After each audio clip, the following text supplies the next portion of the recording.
तो देखिए, ये एक महत्वपूर्ण कदम और चीन और पाकिस्तान जैसे मुल्कों में आखिर क्यों है दहशत, अब आपको ये भी बताते हैं। रक्षा मंत्री राजनाथ सिंह को आपने सुना कितनी बड़ी ये उपलब्धि है, उसके बारे में वो तफसील से बता रहे थे। ये देखिए, समंदर में किसकी कितनी ताकत। वॉरशिप के लिहाज से अगर बात की जाए भारत की ताकत की, तो एयरक्राफ्ट कैरियर हैं 2, destroyer 12, frigates 12, corvettes 18, patrol vessel 137, mine warfare अभी नहीं है, पनडुब्बी 18, यानी कुल जहाजों की संख्या हो जाती है 294। ये है भारतीय नेवी की ताकत, हमारी समंदर में ताकत।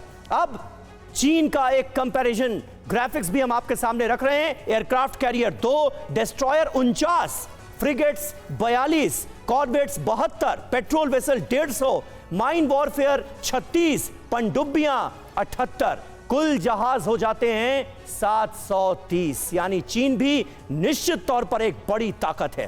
पाकिस्तान का जिक्र भी कर लेते हैं। एयरक्राफ्ट कैरियर तो है ही नहीं, destroyer 2, frigates 9, corvettes 7, patrol vessel 65, mine warfare 3, पनडुब्बियां 9, कुल जहाज हैं पाकिस्तान के पास 114। तो चीन और पाकिस्तान जैसे मुल्कों से अगर कंपेयर किया जाए तो पाकिस्तान तो कहीं दूर दूर तक ठहरता नहीं। चीन निश्चित तौर पर एक बड़ी ताकत है, इससे इनकार नहीं किया जा सकता, लेकिन भारत भी अपनी ताकत में इजाफा बहुत तेजी से कर रहा है। समीर, जो बात आपने कही भारत किस तरीके से इजाफा कर रहा है, भारद्वाज सर इसी नोट पर आपसे ये सवाल करूंगी, क्योंकि भारत की न्यूक्लियर सबमरीन्स को लेकर भी जब जब उपलब्धियां सामने आई हैं, इसकी चर्चा पाकिस्तान में भी हुई है। और ये सवाल आज के परिप्रेक्ष्य में इसलिए समझना जरूरी है क्योंकि भारत की यही बढ़ती प्रहार क्षमता एक सीधा संदेश जरूर है।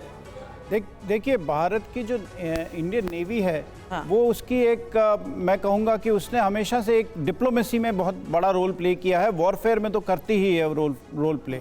हमारी जो ओशन की हमारी रिसोर्सेज हैं, उनको प्रोटेक्शन में, जो सी लेन्स ऑफ कम्युनिकेशन है, जहाँ से ट्रेड जाता है पूरा, उसमें उसकी प्रोटेक्शन के लिए भारतीय नेवी बहुत उसकी बहुत अहमियत है भारतीय नेवी की।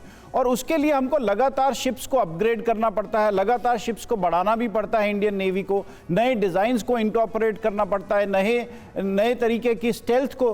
बेसिकली अगर हम देखें तो इसमें इंसिस्टेंस जो हो रही है वो है स्टेल्थ की। स्टेल्थ का मायने ये है कि हम किस तरीके से अपने जहाज़ का जो रेडार सिग्नेचर होता है, जब एक जहाज़ समुद्र में जाता है तो दूसरे जहाज़ उसको रेडार के थ्रू पकड़ लेते हैं।